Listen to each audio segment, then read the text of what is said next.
नमस्कार भारत, मैं हूं एडवोकेट अनीता वर्मा और आज मैं आप लोगों के सामने कुछ इम्पॉर्टेंट जजमेंट्स, कुछ इम्पॉर्टेंट रूलिंग्स जो टाइम टाइम पर हमारी हाई कोर्ट और सुप्रीम कोर्ट पास करती रहती हैं वो शेयर करूंगी। सबसे पहले हम बात करते हैं सेक्शन 138 की, यानी कि चेक बाउंसिंग के केस की। इस केस में ऑनरेबल सुप्रीम कोर्ट ने एक रूलिंग पास की कि अगर कंप्लेनेंट इनिशियली केस में ये नहीं डिस्क्लोज करता है, नहीं बताता है कि उसकी फाइनेंशियल कैपेसिटी क्या थी लोन देने की रिस्पोंडेंट को, तो कोई बात नहीं। लेकिन रिस्पोंडेंट अगर अपने रिप्लाई में ये पूछ लेता है, नोटिस के रिप्लाई में जो कंप्लेनेंट ने उसको केस फाइल करने से पहले सर्व किया, कि कंप्लेनेंट की फाइनेंशियल कैपेसिटी क्या थी उसको लोन देने की, then complainant is required to answer that question. या फिर रिस्पोंडेंट अपने WS में पूछ ले कि कंप्लेनेंट की कैपेसिटी क्या थी, या कंप्लेनेंट की कैपेसिटी थी ही नहीं। तो रिस्पोंडेंट अगर इस क्वेश्चन को which is related to complainant's capacity to give loan to the respondent, वो सिर्फ नोटिस के रिप्लाई में और WS के रिप्लाई में अगर पूछ लेता है तो कंप्लेनेंट को उसका आंसर देना पड़ता है। लेकिन अगर वो अपने WS में या नोटिस के रिप्लाई में ये क्वेश्चन नहीं पूछता तो कंप्लेनेंट उस क्वेश्चन को इग्नोर कर सकता है या फिर डिस्क्लोज ना भी करे। तो ये एक बहुत इंपॉर्टेंट जजमेंट है। अगर किसी का भी 138 का केस कोर्ट के सामने चल रहा है और आपको अभी अभी नोटिस सर्व हुआ है या आप WS फाइल करने वाले हैं, तो आप इस क्वेश्चन को कि कंप्लेनेंट की कैपेसिटी थी या नहीं थी आपको लोन देने की, ये वाले क्वेश्चन को आप इसी स्टेज पे पूछ सकते हैं। सेकंड बात हम करेंगे मेंटेनेंस की। राजस्थान हाई कोर्ट ने अपने एक जजमेंट में ये लॉ सेट किया कि अगर 36 साल के बाद भी वाइफ मेंटेनेंस मांगती है तो husband can not be absolve to grant और give the maintenance to wife. वो इस जिम्मेदारी से ये कहकर पीछे नहीं जा सकता कि मेंटेनेंस का केस 36 साल के बाद आया, ये मेंटेनेंस उसको देना ही होगा।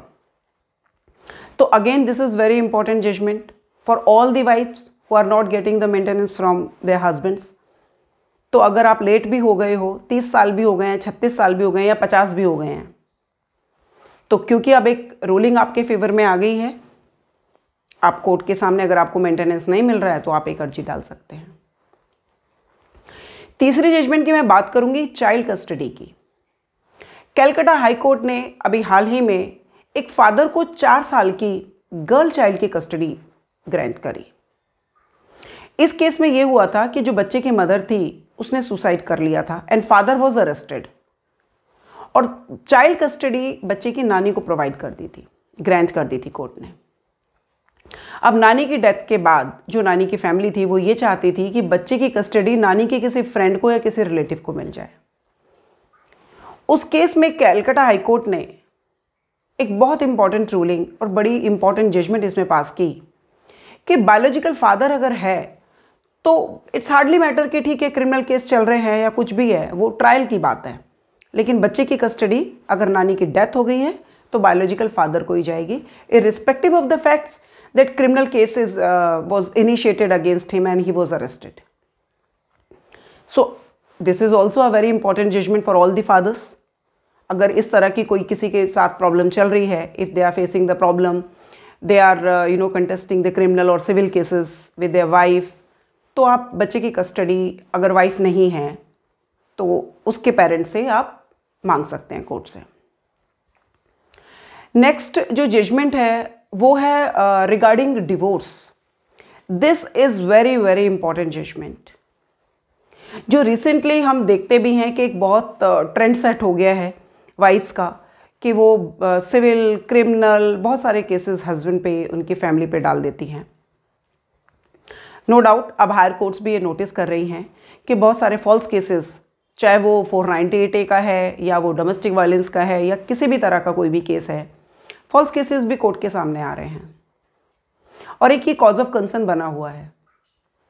तो इसमें दिल्ली हाई कोर्ट ने ये बोला कि अगर वाइफ ने क्रिमिनल सिविल बहुत सारे केसेस डाले हुए हैं हस्बैंड के अगेंस्ट, हस्बैंड की फैमिली के अगेंस्ट, हस्बैंड को डिफेम कर रही है, हस्बैंड की फैमिली को डिफेम कर रही है। तो हस्बैंड इस ग्राउंड पे कोर्ट से डिवोर्स की मांग कर सकता है। इनफैक्ट दिल्ली हाई कोर्ट ने इस केस में हस्बैंड को डिवोर्स ग्रांट किया है अगेंस्ट वाइफ। आई होप ये जजमेंट्स आप लोगों के काम आएंगी। अगर आप लोगों के इस तरह के केसेस, कोई कोर्ट केसेस चल रहा है, तो आप बिल्कुल इन जजमेंट्स को यूज़ कर सकते हैं